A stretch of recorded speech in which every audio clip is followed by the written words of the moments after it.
Hello बच्चों, आप सभी को पता है कि नीट 2025 की काउंसलिंग का शेड्यूल आ चुका है एमसीसी का।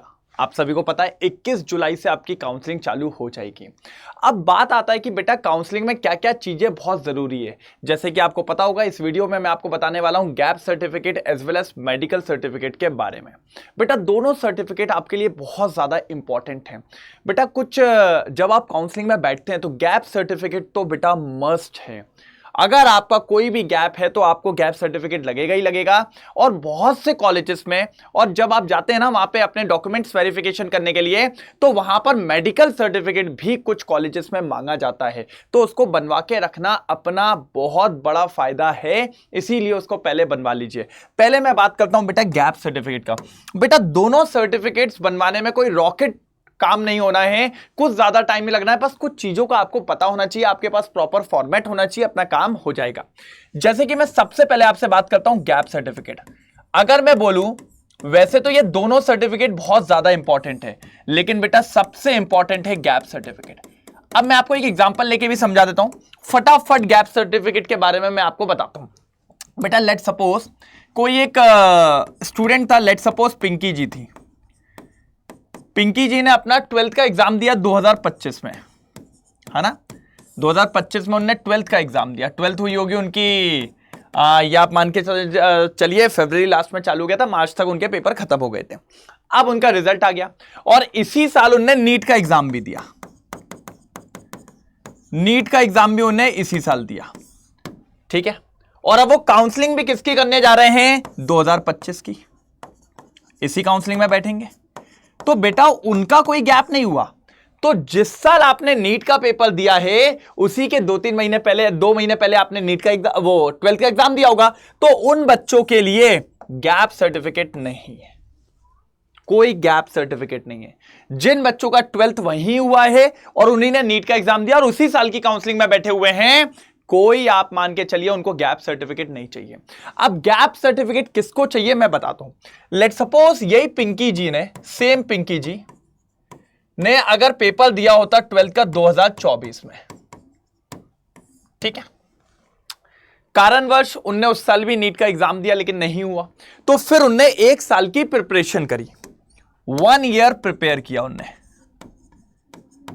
ठीक है। और अब उनने 2025 का एग्जाम दिया नीट का और वो अच्छे से निकल गया। अब वो नीट की काउंसलिंग में बैठ रही है। कौन सी काउंसलिंग में? 2025 की काउंसलिंग में। तो बेटा अब देखो उनने पेपर कब दिया? 24 में। किसका? 12th का। और वो काउंसलिंग कौन सी बैठ रहा है? 25, मतलब 25 के नीट के एग्जाम की काउंसलिंग में बैठ रहे हैं, इसीलिए इनका 1 ईयर गैप होगा। तो इनको गैप सर्टिफिकेट बनवाना पड़ेगा, इनको यहां पर गैप सर्टिफिकेट बनवाना पड़ेगा। और कोई दिक्कत नहीं है, आप जब गैप सर्टिफिकेट बनवाएंगे आप लिखिए उसमें हमने प्रिपरेशन लीव करी है, हमने 1 साल प्रिपेयर किया है नीट के लिए, कोई प्रॉब्लम नहीं है। अरे यहां पर अगर आपका 2 साल गैप हो जाता आप 2 साल लिखिए, 3 साल गैप होता 3 साल लिखिए।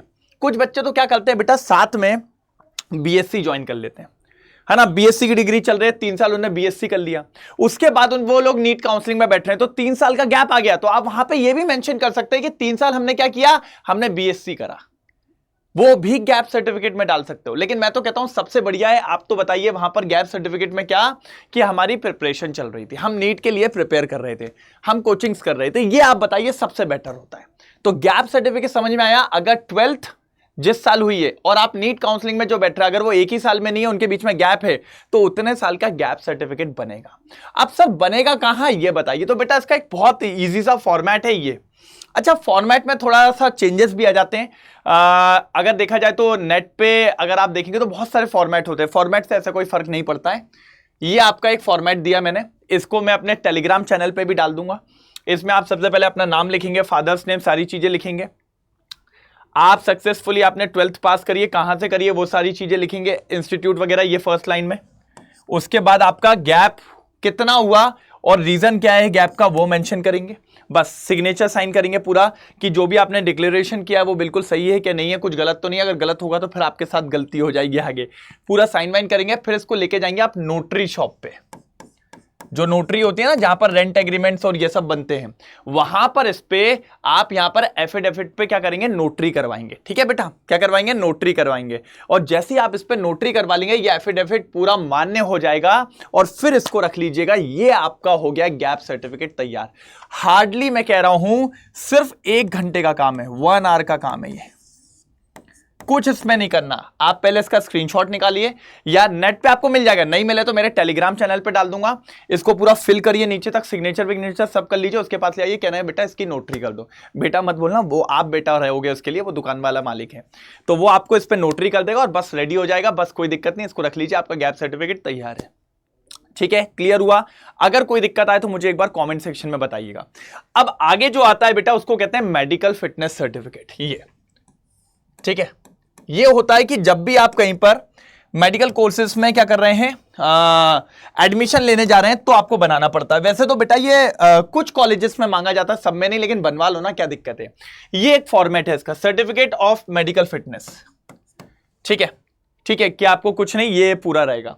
इसके लिए आपको एक डॉक्टर के पास जाना पड़ता है। ये देखिए, रजिस्टर्ड मेडिकल प्रैक्टिशनर, इसको डॉक्टर, इनके पास जाना पड़ता है। ये अपना रजिस्ट्रेशन नंबर और पूरा सील साइन करके आपको सब दे देते हैं। पूरा फिल विल करने का, ये आपके नाम वाम डाल के और पूरा का पूरा फिल करके ये दे देंगे आपको। इसमें कोई आपको एफिडेविट नहीं है, सिर्फ सर्टिफिकेट होता है। वो अपना यहाँ पर सिग्नेचर और अपना रजिस्ट्रेशन नंबर डाल देंगे बस, और इसको भी आप अपने पास संभाल के रख लो।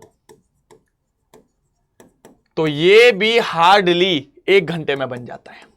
बस बेटा मेरा ये कहने का मतलब ऐसा ना हो कि लास्ट में आप किसी चीज की वजह से कहीं कुछ गलतियां हो जाए, वो नहीं होनी चाहिए। इसलिए मैंने आपको बता दिया मेडिकल सर्टिफिकेट भी बनवा लो। अब बेटा कुछ डॉक्यूमेंट्स ऐसे हैं जिनको बनने में टाइम लगता है, जैसे कि कास्ट सर्टिफिकेट, है ना। अगर कोई ओबीसी वाला है, एसटी वाला है, एससी वाला है, ईडब्ल्यूएस वाला है, वो सर्टिफिकेट्स थोड़े टाइम लेते हैं। तो अगर आपने वो नहीं बनाया हो तो बेटा उनको बनाओ। अब जैसे ये मैंने प्रोसेस बता दिया, उनके लिए भी बच्चों को प्रोसेस नहीं होता, तो इसीलिए बेटा आपको लगती है काउंसलिंग एक्सपर्ट की गाइडेंस। बिल्कुल, अब ये दोनों के दोनों फॉर्मेट में यहां पर डाल दूंगा बेटा, दोनों फॉर्मेट में आपको इस टेलीग्राम चैनल पर डाल दूंगा। आप प्लीज इसको अभी जाके स्कैन कर लीजिए, यहां पर मिल जाएंगे। अच्छा, अब मैंने कहा बेटा और डॉक्यूमेंट्स होते हैं बहुत सारे, उन डॉक्यूमेंट्स कहां से बनेंगे, तैयार हैं, कुछ आउटडेटेड तो नहीं होगा, कोई प्रॉब्लम तो नहीं। ये कौन बताता है, काउंसलिंग एक्सपर्ट बताते हैं बेटा। बेटा काउंसलिंग एक्सपर्ट का काम यही होता है कि आपकी काउंसलिंग में कोई भी मिस्टेक ना हो, इसका ध्यान रखा जाए। तो बेटा मैं बोलता हूं काउंसलिंग बहुत टिपिकल प्रोसेस है। अब क्या होता है, आप लोग कभी कभी भूल जाते हो, प्रेफरेंस लिस्ट में कुछ गलती कर देते हो, नोटिस नहीं पता चलता, कुछ राउंड्स निकल जाते हैं, कुछ गलतियां हो जाती है। तो इसीलिए देखिए अड्डा 24/7 लेके आया है वन काउंसलिंग, जिसमें गाइड बुक दी जा रही है। आपको पूरा गाइड करेंगे कैसे कैसे काउंसलिंग होती है।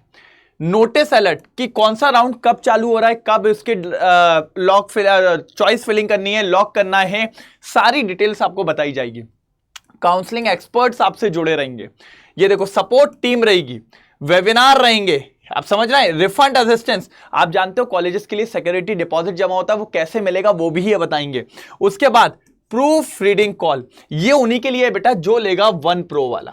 इसमें क्या रहेगा, जो भी आपकी वीडियो कॉल करा जाएगा आपके साथ, और आपने जो चॉइस फिलिंग वगैरह करी होगी उसको पूरा देखा जाएगा, कहीं कोई गलती तो नहीं है। अगर आप 1 काउंसलिंग लेते हो तो बेटा ये मिलेगी आपको 1999 में, और 1 Pro काउंसलिंग लेते हो तो ये मिलेगी 3499 में। लेकिन ये प्राइस पता है कब मिलेगा, जब आप मेरा कोड अप्लाई करोगे बेटा हेमंत, जब आप मेरा कोड अप्लाई करोगे हेमंत। तो जैसे ही आप हेमंत कोड अप्लाई करोगे आपका काम हो जाएगा। हेमंत कोड अप्लाई करते से ही आपको इस प्राइस में ये मिलने लगेगा 1999 में बेटा, और 3499 में। 1999 में बेटा और 3499 में। ठीक है बेटा, एक छोटी सी गलती और आप काउंसलिंग में बहुत बड़ा कॉलेजेस छोड़ सकते हो। नंबर लाने में जितनी मेहनत लगती है ना, वो आपसे अच्छा कोई नहीं जानता। बाहर इसी चीज के लिए लाखों रुपए लिए जाते हैं, 50-50 हजार रुपए। यहां देखिए 2000 रुपए और 3500 रुपए, इससे ज्यादा नहीं बेटा।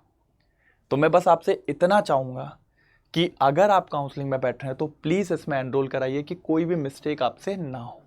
और आप तो हेमंत कोड लगाइए, आपको 1999 में ये मिल जाएगा और 3499 में ये मिल जाएगा। एटलीस्ट 1999 वाला तो आप ले ही लीजिए। और अगर कोई डाउट हो तो बेटा इस नंबर पे कॉल करो।